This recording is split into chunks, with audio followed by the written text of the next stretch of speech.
क्या आपने कभी सोचा था कि माफिया की जमीन पर बुलडोजर चलेगा और उसी जमीन पर गरीबों का घर बनेगा?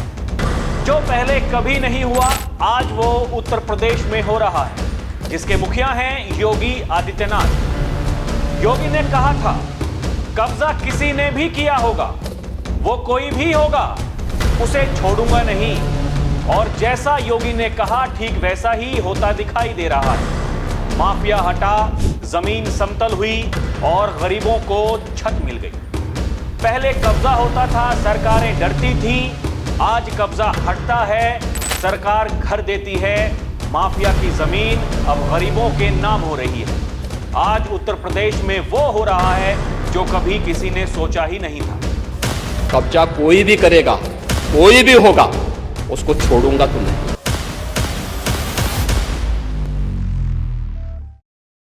दर्शकों नमस्कार, डीएनपी इंडिया में आपका स्वागत है। मैं हूं आपके साथ राहुल चौधरी। संभल में प्रशासन ने बड़ी कार्रवाई करते हुए अवैध रूप से निर्मित मस्जिद को पहले ग्रामीणों ने ध्वस्त कर दिया और बुलडोजर की मदद से मस्जिद के ढांचे को गिराकर पूरी जमीन को समतल कर दिया गया। इसके साथ ही उसी जमीन पर 20 गरीब परिवारों को मौके पर ही आवासीय पट्टे आवंटित कर योगी सरकार ने अवैध कब्जों के खिलाफ सख्त और जनहितकारी संदेश दिया है।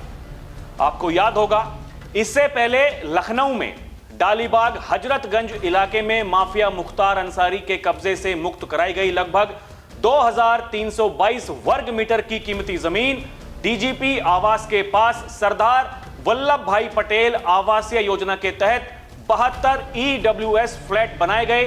नवंबर 2025 में मुख्यमंत्री योगी ने खुद इनकी चाबियां 72 गरीब परिवारों को सौंपी। प्रयागराज में माफिया अतीक अहमद के कब्जे से मुक्त कराई गई जमीन पर गरीबों के लिए फ्लैट बनाए गए। 2024 में यहां 76 फ्लैट गरीबों को आवंटित किए गए। अतीक और उसके गिरोह ने प्रयागराज के कई इलाकों में बेशकीमती जमीन पर कब्जा किया था, जिसे मुक्त कराकर आवास योजनाएं चलाई जा रही हैं। यहां आगे भी 150 से ज्यादा फ्लैट नैनी में, 200 झूसी में और 350 झलवा में बनाने की तैयारी है। वहीं गोरखपुर में माफिया से मुक्त कराई गई जमीन पर गरीबों के लिए फ्लैट्स बनाए गए हैं, जहां 2025 में 160 फ्लैट आवंटित किए गए थे।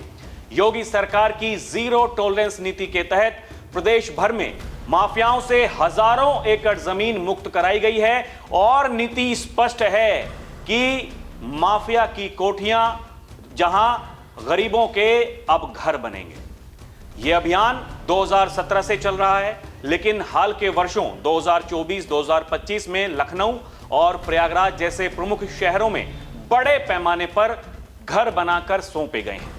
अभी जो एक्शन संभल में हुआ उसकी बात करें तो संभल की इस जमीन पर मुस्लिम समुदाय द्वारा अवैध रूप से मस्जिद का निर्माण कराया गया था। लेखपाल की रिपोर्ट के अनुसार जून 2018 में यह निर्माण किया गया था। मामले में धारा 67 के तहत तहसीलदार कोर्ट में केस चला। कोर्ट ने सितंबर 2025 में बेदखली का आदेश दिया था। इसके बाद 1, 3 और 4 जनवरी तक मस्जिद हटाने के अलग अलग आदेश जारी किए गए। मस्जिद कमेटी ने इस आदेश को हाईकोर्ट में चुनौती दी, लेकिन वहां से भी याचिका खारिज कर दी गई। पहला एक्शन असमोली थाने के हाजीपुर में हुआ। यहां हाजीपुर गांव में बुलडोजर एक्शन से पहले ही एक मस्जिद को गांव के लोगों ने खुद ही तोड़ दिया। लोगों ने रात भर हथौड़े और छेनी से मस्जिद को ढहा दिया। मस्जिद 1.5 बीघा भूमि में बनी थी। जब प्रशासन की टीम पहुंची तो वहां मस्जिद की जगह मलबा पड़ा हुआ था। यह देखकर तहसीलदार धीरेन्द्र प्रताप सिंह ने कहा कि भगवान ने इन लोगों को सद्बुद्धि दी कि इन्होंने खुद ब खुद अवैध निर्माण को तोड़ लिया। प्रशासन ने करीब 3 घंटे में बुलडोजर से मलबा हटाया। दूसरा एक्शन भी हाजीपुर गांव में हुआ, जहां मस्जिद से 500 मीटर की दूरी पर टीम मदरसा तोड़ने पहुंची। ढोल पिटवाकर मुनादी कराई गई। 4 बुलडोजरों से 1500 वर्ग मीटर जमीन पर बने अवैध मदरसे को ध्वस्त कर दिया गया। शाम 6 बजे तक डीएम, एसपी और भारी संख्या में पुलिस बल मौके पर तैनात रहा। ड्रोन से निगरानी भी की गई।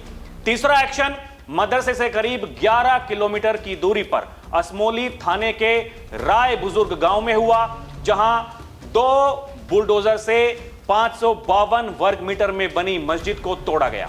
अधिकारियों का कहना है कि मस्जिद सरकारी जमीन पर बनी थी। 2 अक्टूबर को बुलडोजर एक्शन का नोटिस दिया गया था, लेकिन मस्जिद कमेटी हाईकोर्ट चली गई थी। हाईकोर्ट ने अपील खारिज कर दी थी। डीएम राजेंद्र पेंसिया ने बताया कि मदरसे के नाम पर 1500 वर्ग मीटर जमीन पर कब्जा किया गया था, लेकिन वहां कॉमर्शियल गतिविधियां की जा रही थीं। दुकानों का किराया वसूला जा रहा था। तहसीलदार कोर्ट से 1.5 महीने पहले ध्वस्तीकरण का आदेश दिया गया था, लेकिन मदरसा कमेटी हाईकोर्ट चली गई। कोर्ट ने कमेटी की अपील खारिज कर दी। इसके बाद मदरसा कमेटी को 15 दिन का नोटिस दिया गया। आज नोटिस अवधि पूरी होने पर अवैध मदरसे को तोड़ने की कार्रवाई की जा रही है।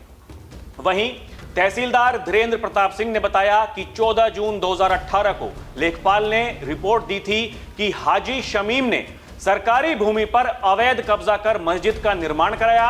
इसी रिपोर्ट के आधार पर तहसीलदार न्यायालय में ग्राम सभा बनाम हाजी शमीम मुतवल्ली के नाम से मामला दर्ज कर सुनवाई की गई।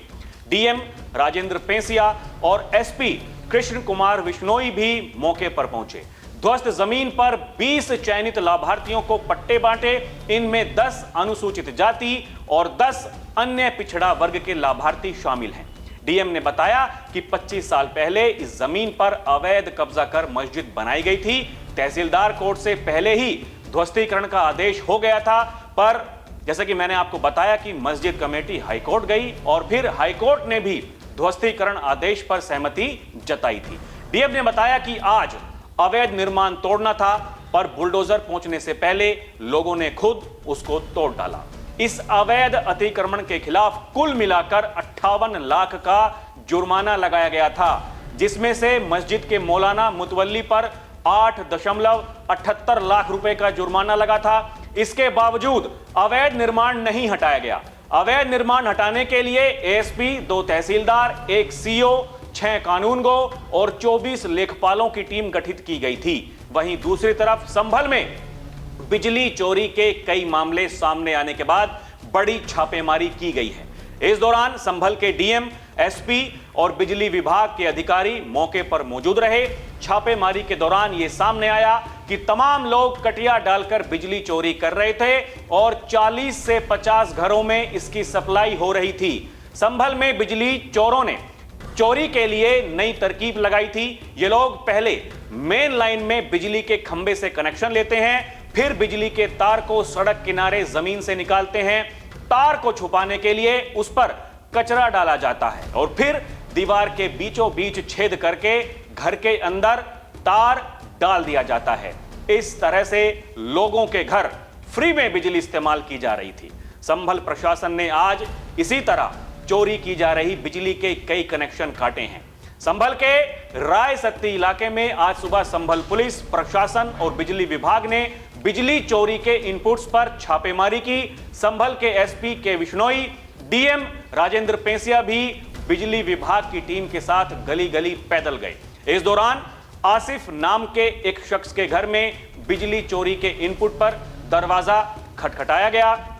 इस दौरान बड़ी बिल्डिंग 3 फ्लोर में खुलेआम बाहर बिजली के पोल पर कटिया डालकर बिजली चोरी की जा रही थी। साथ ही 40 से 50 घरों को बिजली सप्लाई भी की जा रही थी। बिजली विभाग ने अब तार काट दिए हैं। इन पर पहले भी बिजली चोरी का मुकदमा था और मीटर हटाए गए थे। आसिफ 75 साल के हैं, उनके 6 लड़के हैं। लड़के दूध की डेयरी चलाते हैं। फिलहाल उनके लड़के गायब बताए जा रहे हैं। घर के बाहर से बहुत सारे सीसीटीवी लगाए गए हैं, जिससे छापा पड़े तो पहले ही पता लग जाए। ये इतने बड़े कलाकार हैं। गली कवर करके उस पर लेंटर डाला हुआ है। प्राइवेट बिजली विभाग बनाया हुआ है। एसपी संभल के विश्नोई ने बताया कि 71% लॉस की शिकायत थी। इसके बाद कार्रवाई शुरू की गई है। वहीं संभल के सराय 3 इलाके में भी आज पुलिस प्रशासन ने बिजली विभाग के साथ बिजली चोरी की शिकायतों पर रेड्स की। यहां एक शख्स के घर से बिजली का तार एक बड़ी मस्जिद को क्रॉस करते हुए पीछे एक घर में जा रहा था। लाइटमैन ने चेक किया तो पता लगा कि मकान मालिक की छत पर एक किराएदार रहता था। छत खराब थी तो किराएदार दूसरे मकान में जो मस्जिद के पीछे था उसमें शिफ्ट हो गया। वहां मीटर नहीं था तो मकान मालिक ने अपने मीटर से एक लाइन उस दूसरे घर तक पहुंचा दी, जिसके लिए 20 मीटर तार मस्जिद के ऊपर से निकाला गया। इस तरह 1 मीटर से दूसरे घर में लाइट भेजना गलत है, इसीलिए उसके तार भी काट दिए गए। दर्शकों, प्रशासन की ताबड़तोड़ कार्रवाई जारी है। कहीं इनकाउंटर हो रहे हैं तो कहीं भू माफियाओं की कमर तोड़ी जा रही है। जो अपने आप को बड़े माफिया समझते थे वो जहन्नुम में हैं, बचे खुचे जेल में हैं। जिनकी गर्मी शांत हो गई है वो अपने घरों में है। यही है जीरो टॉलरेंस नीति का परिणाम। और संभल, जिसके बारे में बाबा ये कहते हैं, संभल एक सच्चाई है, संभल आस्था का प्रतीक है। और जिन लोगों ने भी संभल के साथ पाप किया है उनको उस पापों की सजा जरूर मिलेगी। ये जो कार्रवाई हो रही है दर्शकों, ये उसी के अनुसार हो रही है।